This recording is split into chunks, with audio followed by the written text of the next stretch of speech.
Okay, well, I have 11 o'clock, so I'm going to go ahead and get us kicked off here. So I'd like to welcome everyone to this webinar on developing an innovative culture in your manufacturing business.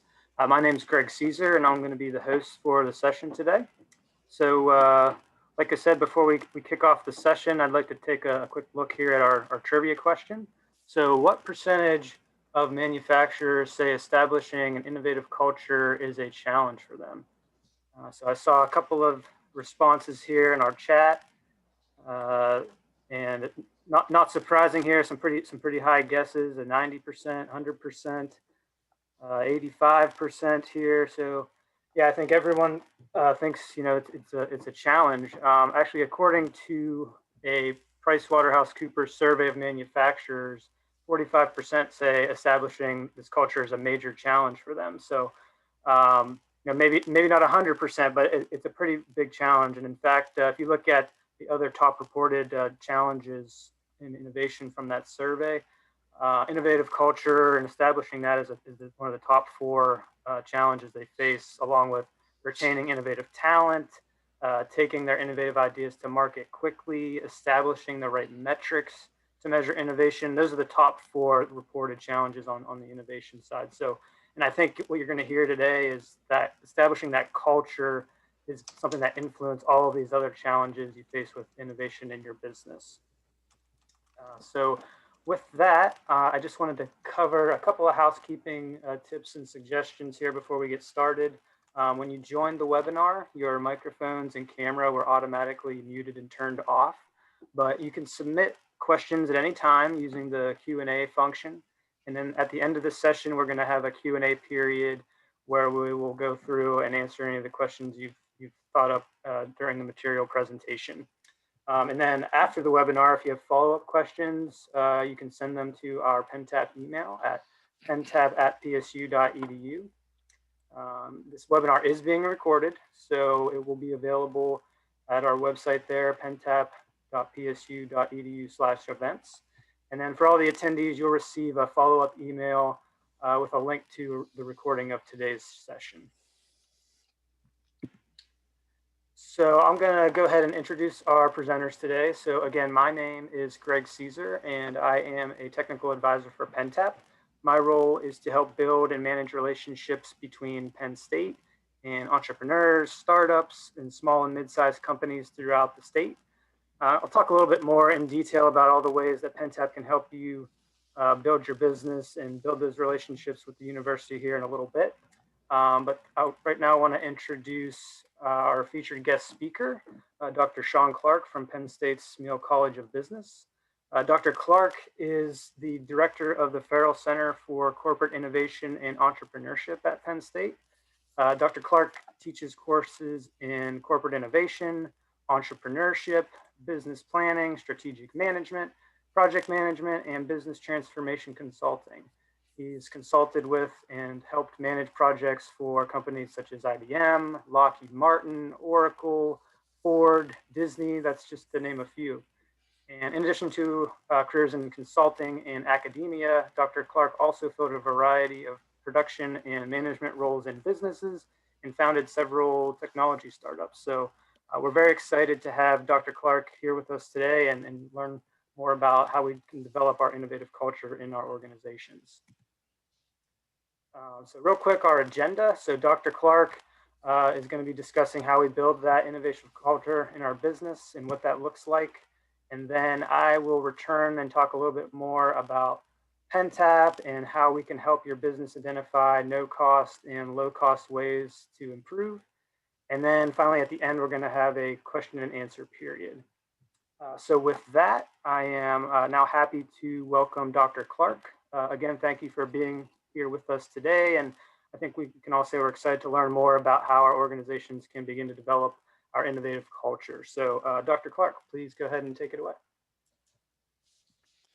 Oh, thank you. Hey, I'm happy to meet you. Thank you for having me, and thank you for that nice introduction, Greg. I do appreciate it.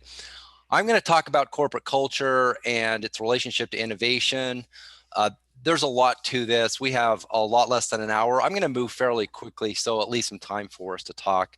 My interest in culture goes back many years. I studied one of my graduate advisors was Alan Wilkins. He and Bill Ochi, while at Stanford, wrote the very first paper on corporate culture. They basically took an anthropological concept and moved it into the business world. And I've been interested in it ever since. So the objective today is kind of talk about how to help you develop and understand a corporate culture that supports innovation.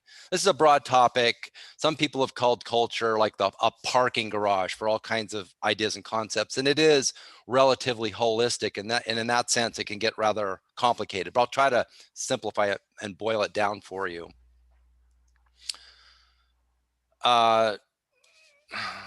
So the basic premises I'm going to cover today. So this is kind of just to lay the foundations for our conversation. Look, you can't change the world unless your thinking changes. And I have a whole separate presentation about how to change your thinking. You got to change your thinking and your behavior, or nothing's going to change. That in and of itself is rather tricky, and culture is going to teach us that people become rather patterned and routinized in how they think and behave. Innovation is a team sport. You should know that. I mean, yes, we have entrepreneurs sitting in garages inventing things, but roughly speaking, from an organizational standpoint, it involves interdisciplinary interdisciplinary work, conversations, discussion, interactions. Today's innovation brings together people from multiple fields and backgrounds, and that's where you get some of your best results. There's a nice relationship between the culture of innovation and process. Now, if you don't have innovation processes in place and you say you have an innovative culture, that doesn't make any sense to me. So if you have business processes that support innovation, and you have a culture that's wrapped around it, you're going to be much higher performing in terms of innovation.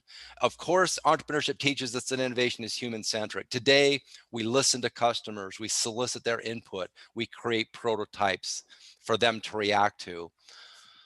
Culture does flow downhill. That'll be one of the main lessons you should learn about culture. If your leaders or you as managers aren't doing it, if you're not setting the tone, it's very difficult to create a culture. I mean, yes, you'll have pockets, but that pocket will be created by some supervisor or somebody at a lower level.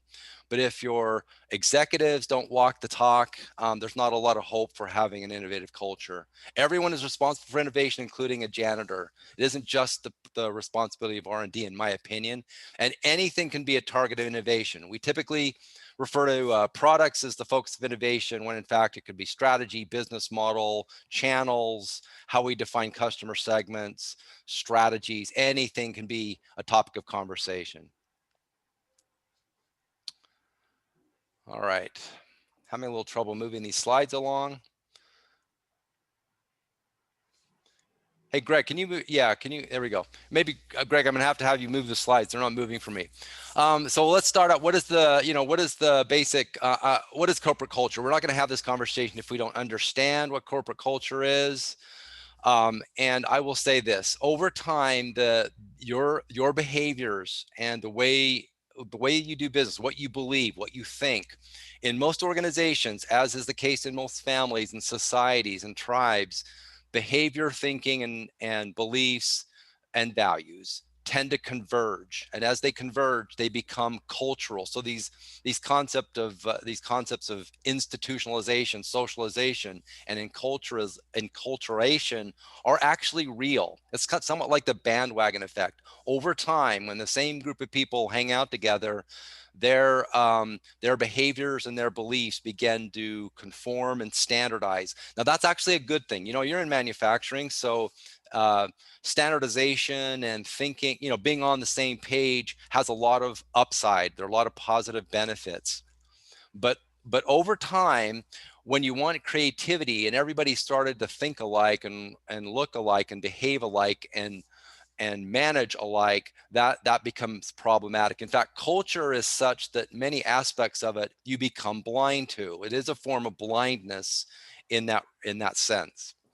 Now, yeah, so culture can be all encompassing, and it depends how long people have been together. It depends on the size of the organization. When you get large organizations that are global, there'll be subcultures, but roughly speaking, when you look at corporate culture, there's what's called going native. When you go native, you're really all in. You're all into the culture of that organization, but at the same time, you're blind to alternatives. And it's hard to step out. It's hard to know what you're actually dealing with. And that's why sometimes you need to bring in a consultant or have someone like a Martian from outer space. If they were to come and land in your company, they would see things you don't see because they'd be asking a lot of questions perhaps you don't ask. The way I illustrate this concept is in my resident classes in a classroom. What I'll do is I'll be teaching and then I'll say, I want everyone to stand up. And then everyone in the classroom stands up, and then I'll sit down, and then I'll say, how come you get to sit down while I have to stand up while I teach? I'm the subject matter expert. I see that a lot of you are surfing the web and losing your concentration. So why is it that why don't I have you stand up and I'll sit down while I teach? And we have a good laugh. All it is to illustrate the assumption that's built into teaching that students should sit and teachers should stand. And yeah, there are good reasons for that. But if I challenge the assumption, it surfaces something for people to think about that they haven't questioned before.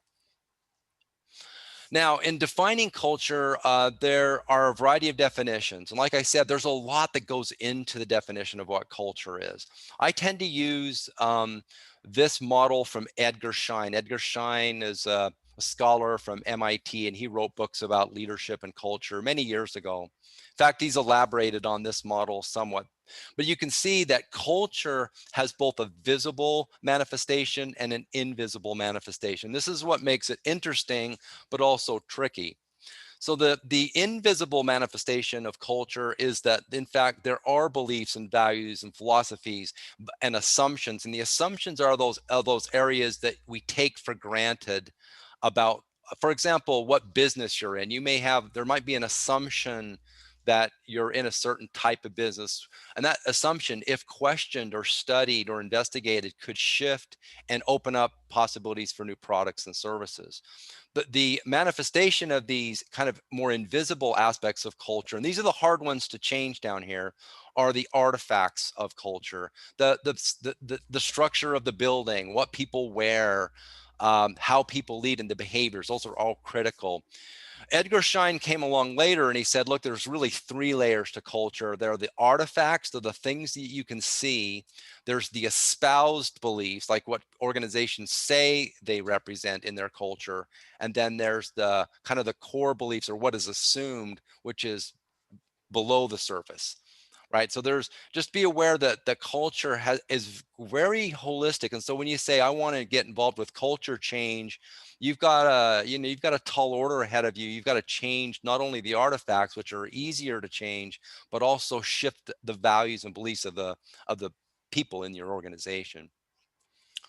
So let me give you an example. So like at Amazon, kind of in the early days, they would, anytime they had a meeting in a conference room, they would leave one chair empty. So the artifact was they would, in their meetings, as they were going through planning and strategizing, they would leave one chair empty. And that chair was intended to represent the voice of the customer. Even though the customer wasn't maybe actually there, the chair was a symbol that they cared very much about making the life of a customer convenient, simple, easy, and streamlined. So they had a core belief that the customer is God, and that the artifact was the empty chair in the conference room, and the belief which they held was that the customer is God. And they've done very well with that. They've become extremely successful, um, making all of us happy with how they do business. Now, they're at a point where wouldn't it be nice if Amazon ran a hospital? You can imagine how slick and convenient and efficient it would be if they did that. Culture has a lot to offer us in terms of how we think about the world of business. So it is kind of a place to start if you want to think about how do I do better with my culture, because it involves both artifacts and values and beliefs and norms and things of that nature.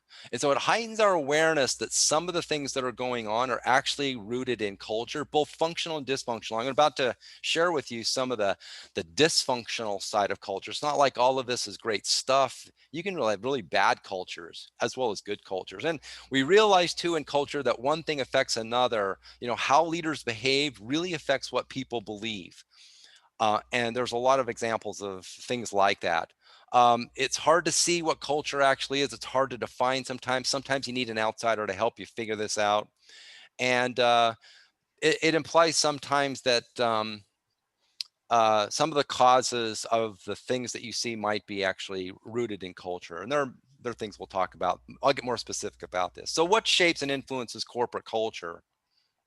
This is a really important set of points, but I'm going to give you a better one in just a minute. This is the generic Edgar Schein kind of explanation about where culture comes from and what you can use to control it. This is very important. And what you'll see here on the left are the primary drivers of culture are almost all leadership based. Remember that I stated that leadership cascades downhill.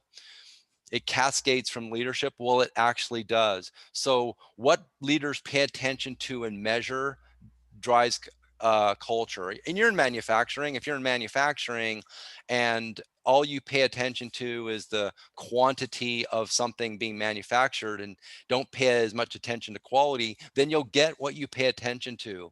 It becomes very, I've been in manufacturing organizations where they put a lot of emphasis on volume and not as much emphasis on quality. And you could tell in the outputs, you could tell in the values, you could tell in the beliefs.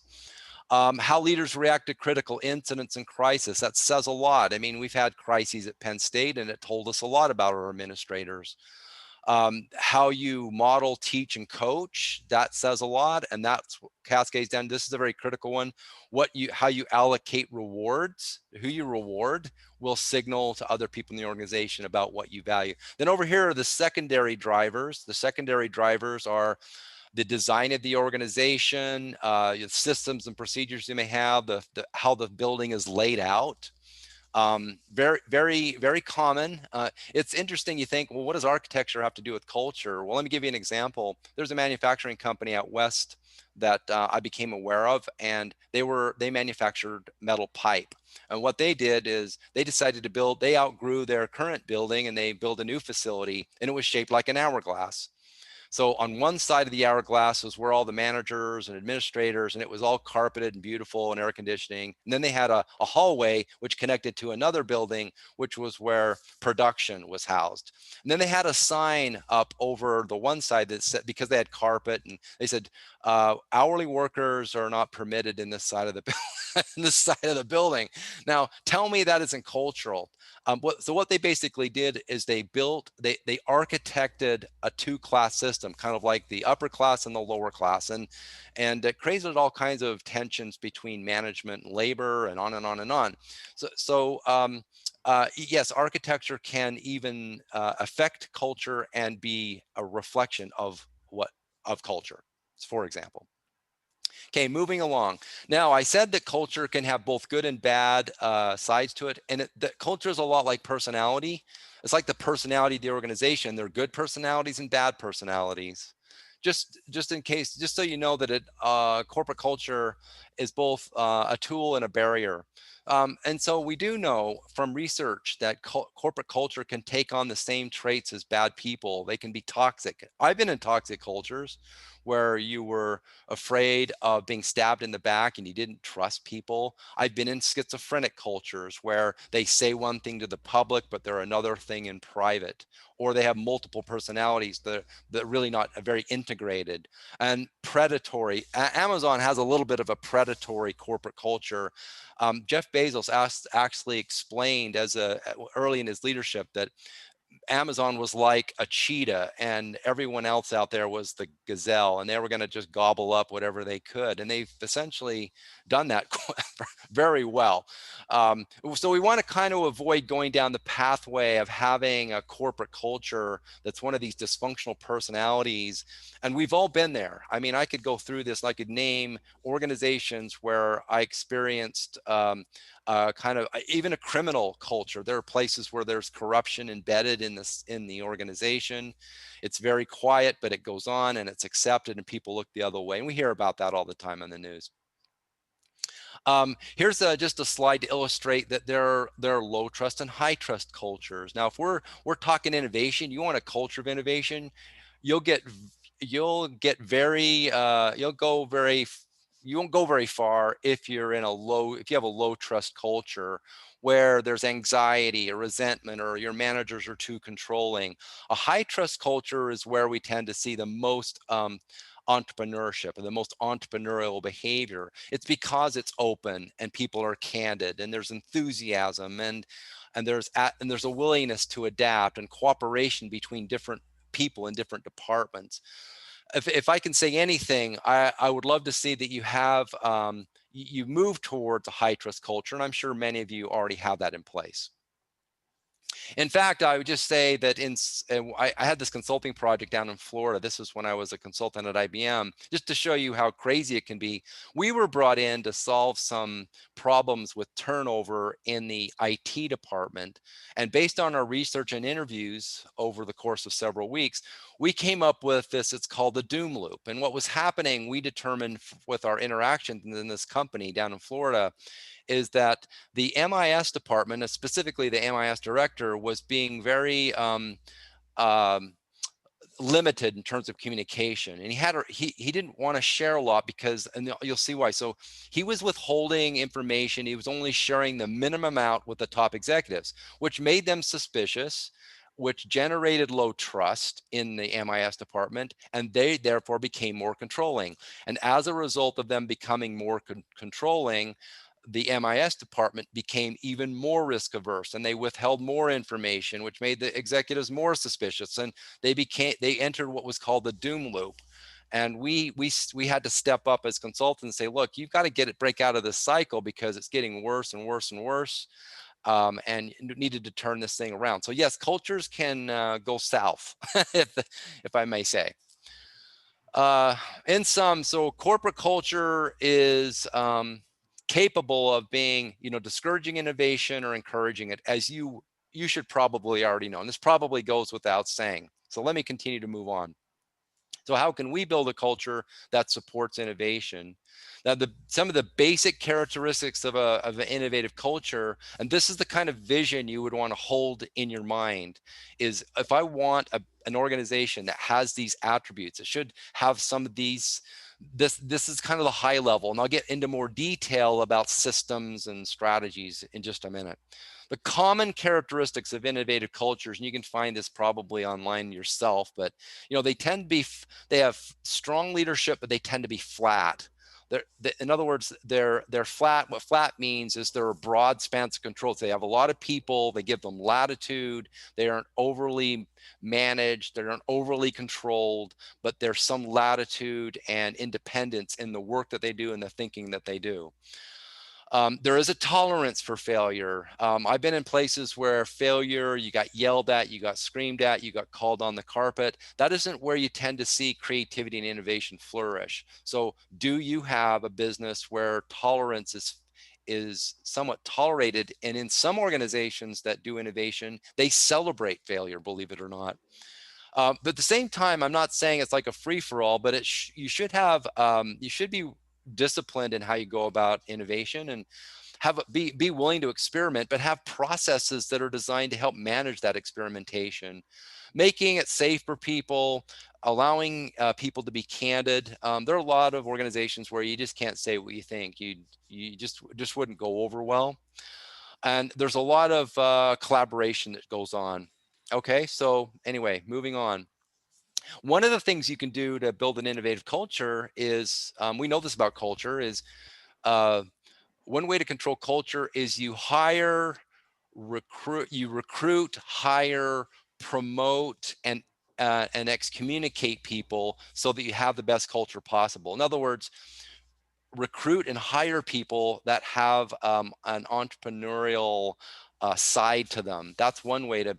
In other words, it's hard to take a bunch of people who are not entrepreneurial and turn them into entrepreneurs. So we try to do that. We have programs where you can have some Penn State people come in and train everybody a crash course in entrepreneurship. So at least they know what it is, what the steps are, what methods might be used for that. But if you bring people in who have passion, they see problems, they're curious, they kind of have a vision of a better world, that you want to attract those people you want to hire them, and you want to promote them. Now, in companies that are on the cutting edge, they have job titles with the word innovation in them. And I'm going to share you a little bit more about that in just a minute.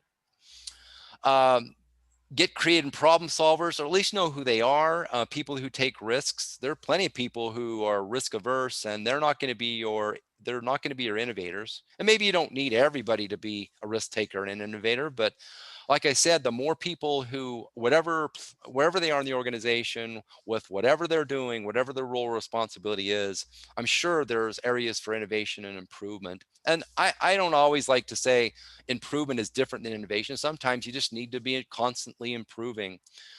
People who have an inclination to please customers would also be fit the profile of an entrepreneur. We spend a lot of time in the entrepreneurship side trying to explain what an entrepreneur is. I have a whole separate presentation about that, but here's like the short list. People who work hard, they're persuasive, they're visionary, they're creative, they see opportunities and problems and go after them.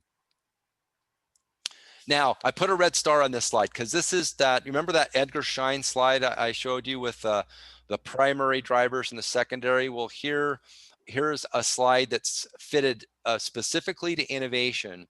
And I've leveraged Edgar Schein to say there are leadership drivers and there are organization drivers that you can use. These are the levers you can use to manipulate your culture to be more innovative. And you see, they're just basically spin-offs of what Edgar Schein shared with us. That if your leaders regularly pay attention to and measure innovation, you're going to get innovation. If they recognize, celebrate, and reward innovation and failure, you're going to get innovation. If they allocate resources to innovation, you're going to get innovation. If they act themselves and if they behave in an entrepreneurial fashion, you're going to get innovation. If they recruit, select, promote, and obtain creative people and let go of people who are not that way, you're going to get an innovative culture. So I could go through all of these, but there's a lot here. There's a lot packed into this. You'd have to study it, but if this is the one slide that you want to take away, this is it. And over here on the organization drivers, same thing. Create an organization structure that supports it. Remember, I talked about flat versus tall with broad spans of control. One of the things that you find in innovative organizations is they have people that are even accountable for innovation. I talked to a man last week whose company was just bought by Serta, the company that makes mattresses. And he was named their chief disruption officer. In other words, his job is to shake things up, is to change products, is to be on the cutting edge. So his goal for Serta is to drive as much technology as he can into the mattress. I mean, we know there's some there now, but whatever technology he has to offer, he's going to try to put it into the product, which is quite disruptive because we don't typically think of mattresses as technologies. And then to come in here and also implement procedures and processes to support innovation, that's a whole separate conversation. Wouldn't it be nice to have an ecosystem in your company of people, processes, events, and policies and things all working together to drive innovation? Penn State's gone through that. We have every college, the president, research labs are all now kind of working towards a common goal of trying to come up with new ideas and spin off companies. And it's quite an amazing thing when you get to that point where it's not just a culture, but the culture has processes and systems. And then there's a whole bunch of other things I'm not going to go into, but there's a lot of other things you can do on the organization drivers. You can maybe provide collaborative spaces where people can hang out with whiteboards or flip charts and start drawing and thinking and brainstorming. Maybe you have some events that celebrate big wins. There was you can read in Tom Peters, who's a big, hot, expensive management consultant, wrote in his book In Search of Excellence that there was an organization that celebrated failure by firing off a cannon in front of their business. It's like, hey, look, at least we tried. And they'd celebrate that, and we're taking risks. Okay. So what you'd want to do with that previous slide is translate it into specific items for your company. And I don't have time to do that, but if I were doing an executive education program or something and I were with you, I would translate many of those bullets into what you could actually do. For example, what metrics could leaders pay attention to encourage innovation? Well, there's a lot they could pay attention to. They could pay attention to whether or not the word innovation shows up in their business strategy, things like that. But at the same time, they could pay attention to how many of their employees have had entrepreneurship training or education. They could pay attention to how many new ventures were attempted in the business in a given month or year. They could pay attention to how many new ideas were submitted for new products or process improvements, or they could pay attention to how many patents were filed.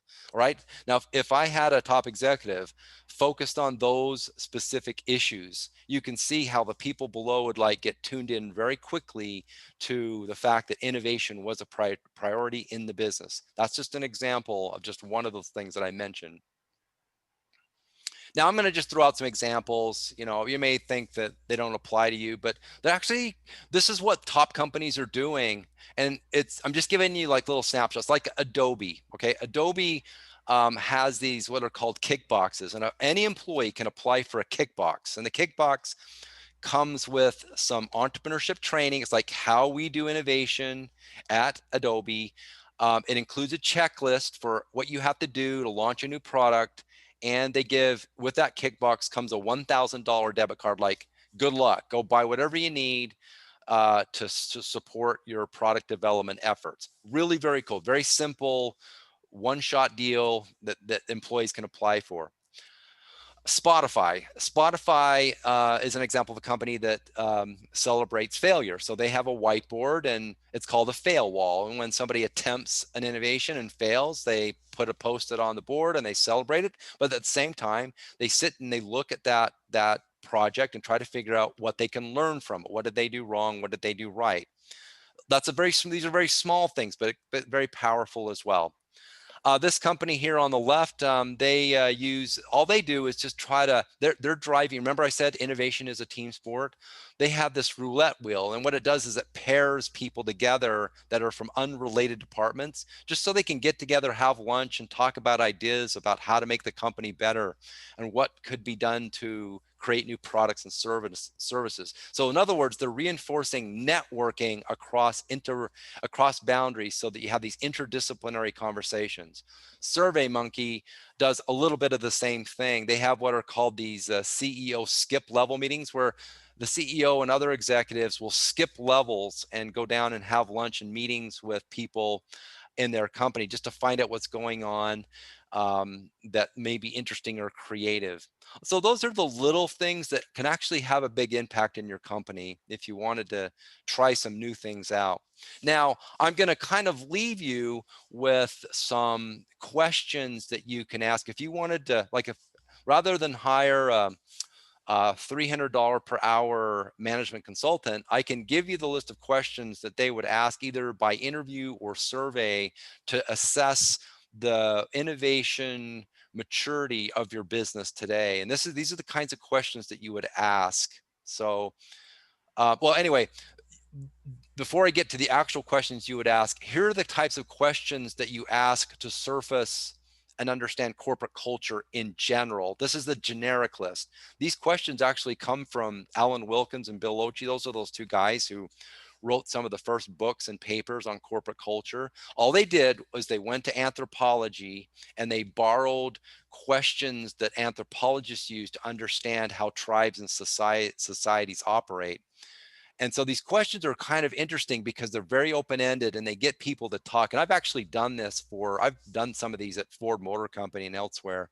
Like, like the dress standard one, I don't really care for. I mean, but like the second one, what type of person fits in here and why? Now, if you ask that question of Enron before they went bankrupt, Enron went bankrupt because of corruption, you might find out in interviews that the kind of person who fit into Enron was cutthroat, unethical, and that might have actually come out in interviews. They hired people that were very bright, but somewhat somewhat like unscrupulous. But by asking that, what type of person fits in there, and if somebody says, People who, follow the rules, who don't ask any questions. If you just go along and you keep all the rules, you're going to be fine. Well, then you're not getting innovation out of that type of person. Not to downplay that rules shouldn't be kept. What type of leadership style works best in this organization and why? In some places you go like Apple, the leadership that works is people who are creative and they think about future trends. They're thinking 5 years out. That's the kind of leadership some of these innovative companies have. But I'm sure if you ask that question in some of your organizations, it would not at all. It might be people who focus entirely on efficiency, or leaders who focus entirely on safety and things of that nature, in which case, here again, you may not be driving towards innovation. Another great question out of the generic list is what type of behavior gets rewarded here? Remember, I said that if you're not rewarding innovation, you're not going to get innovation. And so maybe the behavior that gets rewarded focuses entirely on safety and efficiency. If you're in manufacturing, you got to be careful because you're working very hard to streamline your processes, drive out inefficiencies. And that sometimes is considered innovation, but it doesn't maybe make the big breakthroughs that you need. Who are the role models around here? Well, at Enron, the role models were people who would lie, cheat, and steal and move money around and hide things. And you don't want that, okay? Okay, so that's the generic list of questions you would ask. Here are the consulting questions, sample questions. Do you have innovation processes in place that are working? A lot of companies, they'll say they're doing innovation, but then I say, where are those processes? And they may just point their finger to R&D. Now, R&D can be that place. Sometimes R&D can be that place. Sometimes R&D isn't the place where innovation comes from. In fact, at PepsiCo, they don't expect R&D to come up with all the big ideas. The ideas come from marketing and salespeople, believe it or not, people who are sort of like out there directly experiencing the marketplace. And then they, working with the leadership of PepsiCo, they pass their ideas along to R&D, and then R&D tries to figure out how to make it happen. One of the things they tried and failed at was they came up with this idea for Dr. Pepper, no, Mountain Dew flavored Doritos. That was one of their, they spent millions on it. So the idea came out of marketing and sales and then went to R&D, and R&D figured it out. But eventually that one didn't work, but you can see that at least they tried. So this is a question you could ask. Does your business strategy tell you to focus on innovation? So you want to talk about an innovative culture, but your business strategy has no reference to it. I had to go through this with strategic planning in my own college. We're supposed to be one of the leaders in innovation entrepreneurship, and they were running a draft of what the college stands for, and I didn't see any mention of. I didn't even see the word innovation, so I kind of brought that to like if we're gonna say that it's a priority, it needs to be reflected somewhere in the strategic plan. And then you can look at some of these other questions as well. Do you involve the customers in your innovation processes? Could be one. So you have business process questions. Here's flat out corporate culture questions. Are there product sponsors who look for and sponsor possible new products and processes and provide support? I mean, are there people who are responsible and accountable for driving new products through the organization? Does the culture encourage risk-taking and tolerate mistakes? And are there self-appointed entrepreneurs and champions for entrepreneurship in your business? Those would be culture questions. Here's a list of top management team orientation questions. Does your top management team have long time horizons with an orientation toward experimentation and learning? I mean, are they also about and tuned into innovation? How much of their time is allocated to examining issues related to new product development? How tuned in are they to understanding future trends? We actually teach a class in our online master's program. It's called Future Trends in Technology. I mean, if you don't know what's coming, how is it you're going to be, how are you going to be innovative and get out ahead of things? Just in automobile manufacturing alone, the whole thing's going to get turned upside down. If automobiles go all electric and self-driving, you won't even need garages at your houses. The way dealerships are set up will have to change, and on and on and on. It's, I mean, and in fact, one of the lead autonomous vehicle people at Penn State told me over lunch, she said, if we have autonomous vehicles, we won't need traffic lights and stop signs. It'll all be done by swarming and sensors and all kinds of things. And when you sit in a car, you won't sit, there will be no windshields because windshields are heavy and expensive and inefficient. So they'll just be little small ports or maybe a monitor. And also you'll be sitting around a table instead of facing the front of the car. You'll be sitting around a table working on your laptop, drinking coffee as the car moves. You see how crazy, and it's that kind of fit, you know, being tuned into that stuff that you hopefully your leaders are picking up on. I love this stuff because it always points to what's coming. And in fact, Ford Motor Company's been recently redefining its business from we're an automobile manufacturer to we are a provider of transportation. You see how that shifts. If they're the provider of transportation solutions, then Ford Motor Company could be doing any number of things. They could be developing hovercrafts, they could be developing spaceships for all I care, but they instead of telling themselves we make cars, they now tell themselves we facilitate transportation. That opens up a whole world of possibilities. Is anybody having fun besides me? So, all right, organization design. Here's some sample questions. I know you're hiring and recruiting people that support innovation. Are there sources of funding available in your company that can be put towards creativity and innovation, new products or services? Do you reward people who are doing innovation? Things of that nature. So I'm going to conclude, and look, I'm leaving us plenty of time. I move pretty quickly.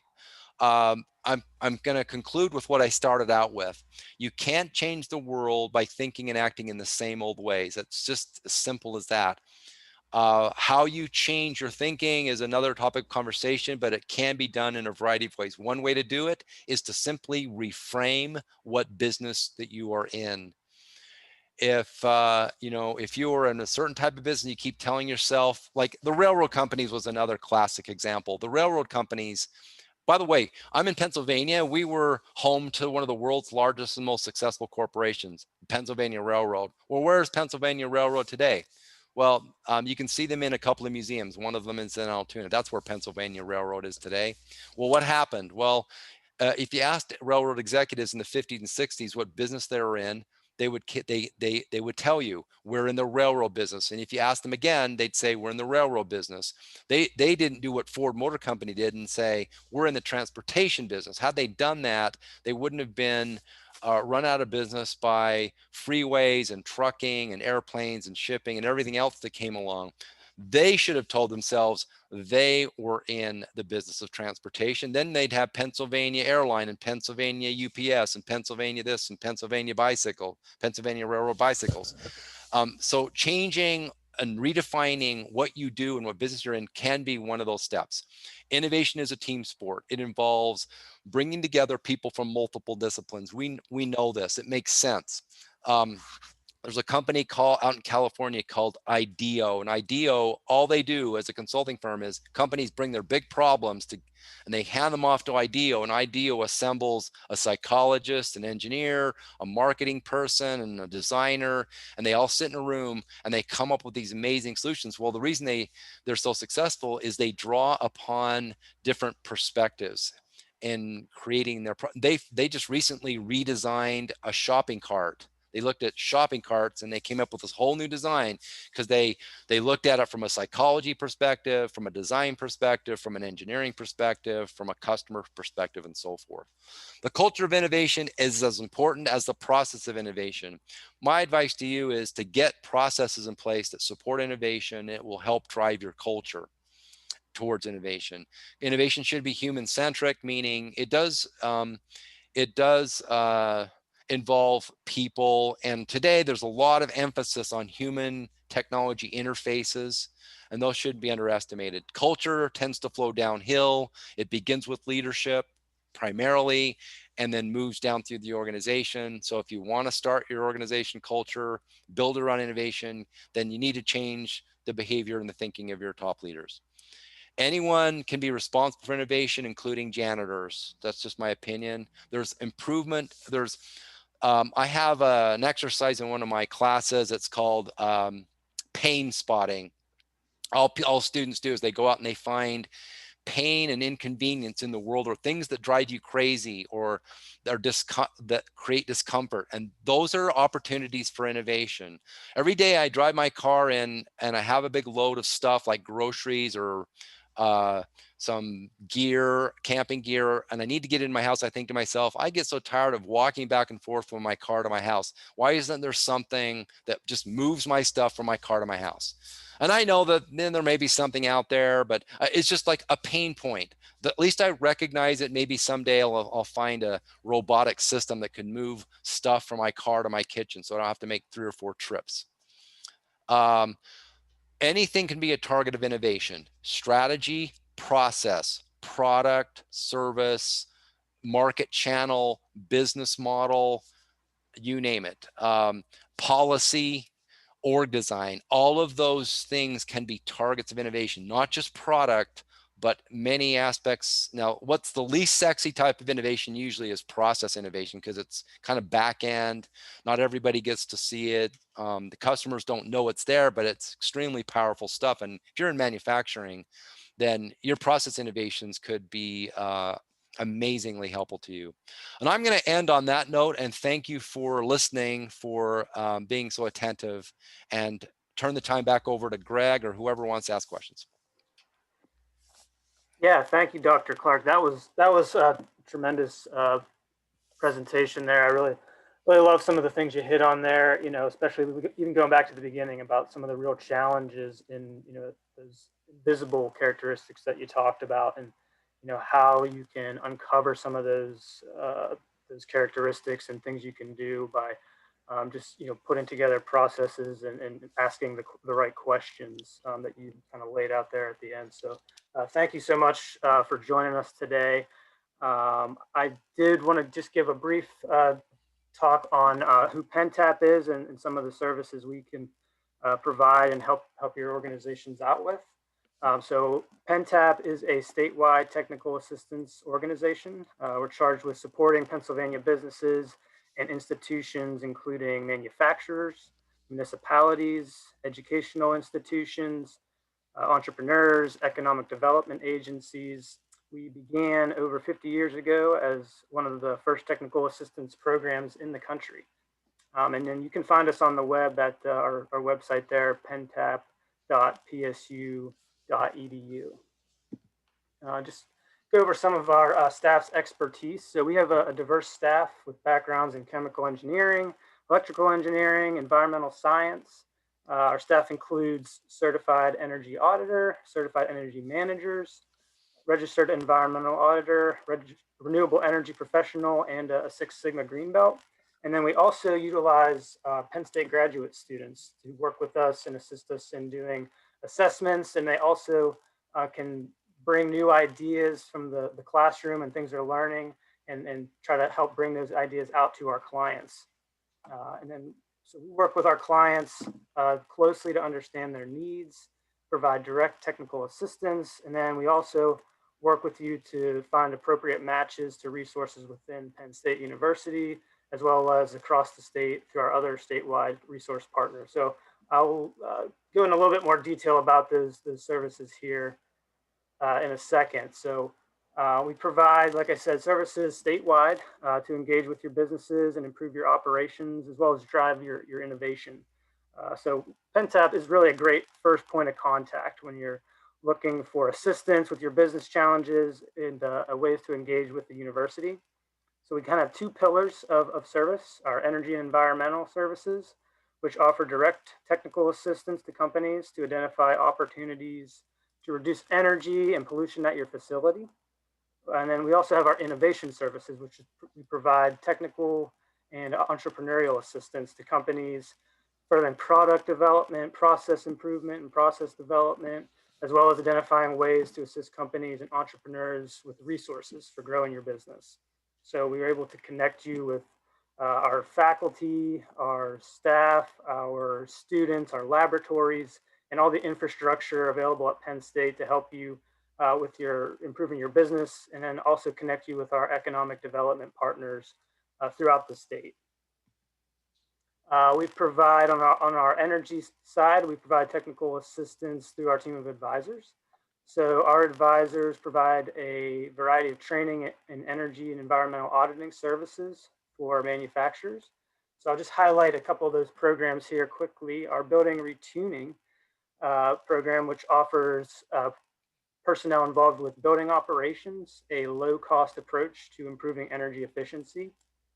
Then we have our pollution prevention and energy efficiency assessments, also known as P2E2 assessments, where our technical advisor will actually come to your facility and look to identify ways to help you decrease your pollution and increase your energy efficiency at your site.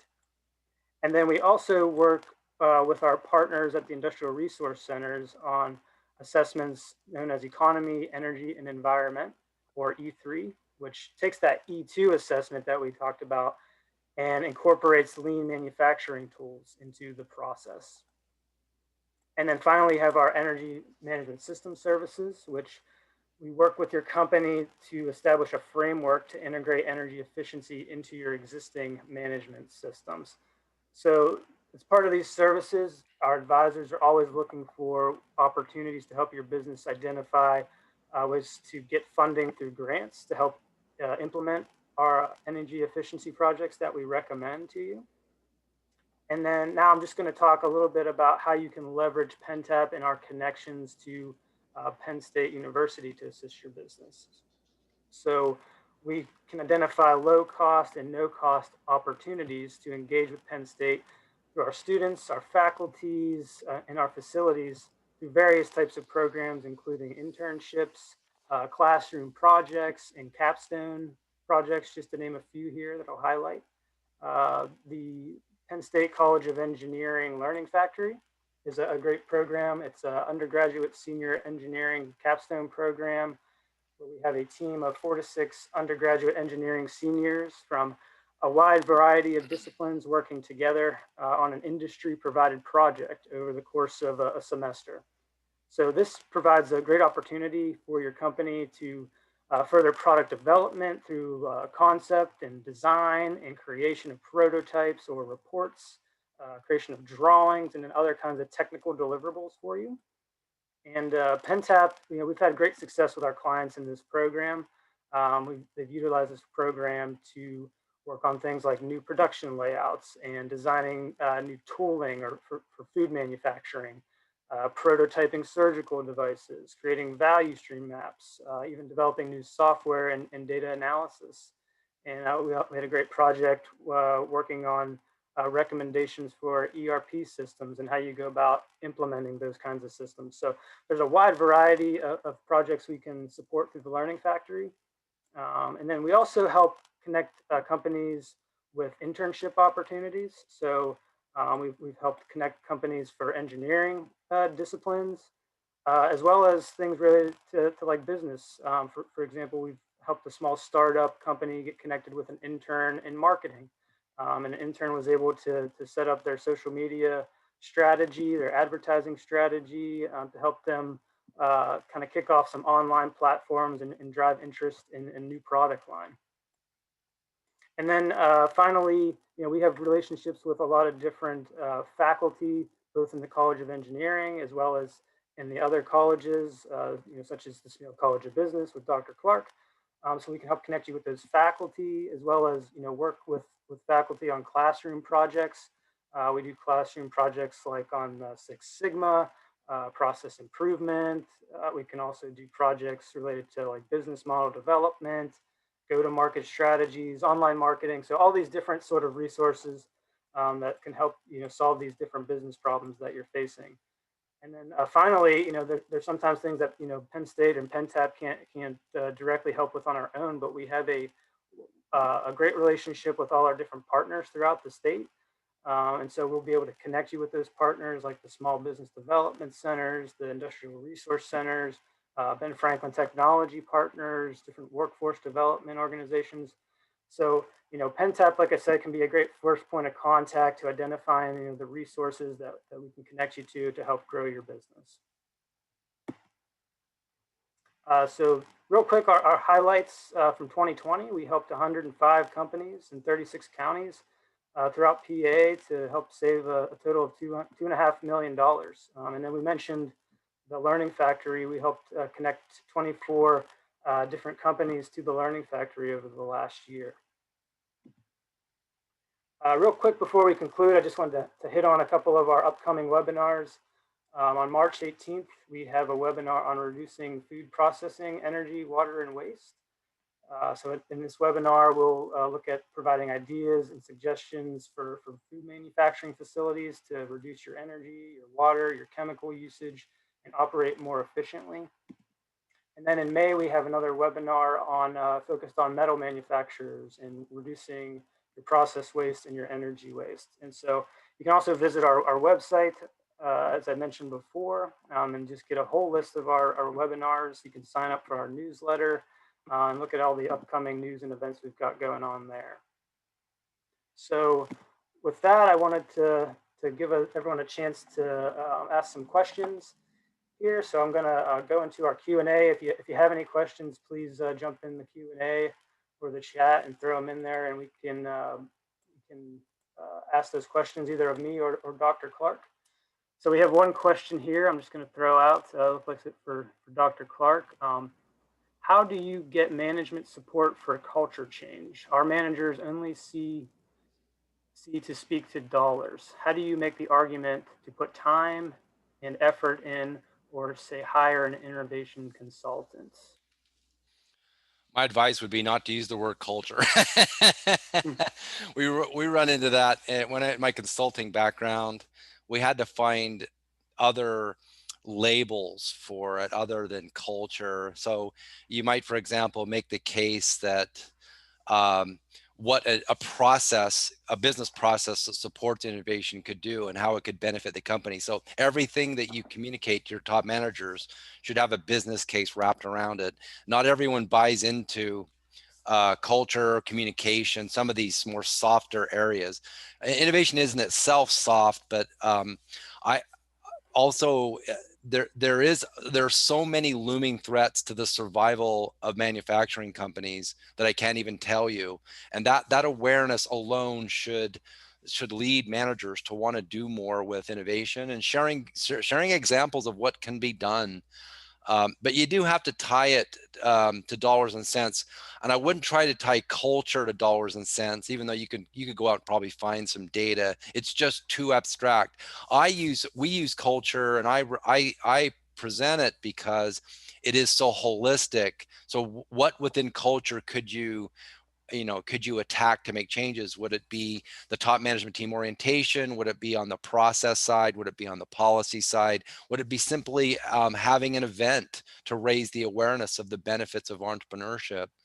The big companies they know this. They're gobbling up startup companies. Who was I reading about the other day? They actually incubate. One of these large corporations I was reading about on the East Coast, they incubate startup companies, and they pay for them to come into these facilities, and they give them a lot of free stuff. And then what they do is they watch these startup companies, and then they pluck off the ones that they really want to invest in. But it gives them kind of a front row seat to what's being invented and what's being where startups are spending their time and energy. But yeah, working uphill for culture is just really tough. I have to admit that. But you can create pockets of entrepreneurial culture where you stand and kind of protect your people and build trust in that regard. Sorry, I don't have a better answer to.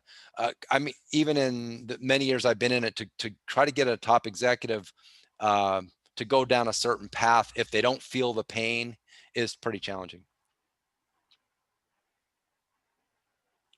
Yeah, thank you, Dr. Clark. Does anyone else have any other questions for either myself or Dr. Clark?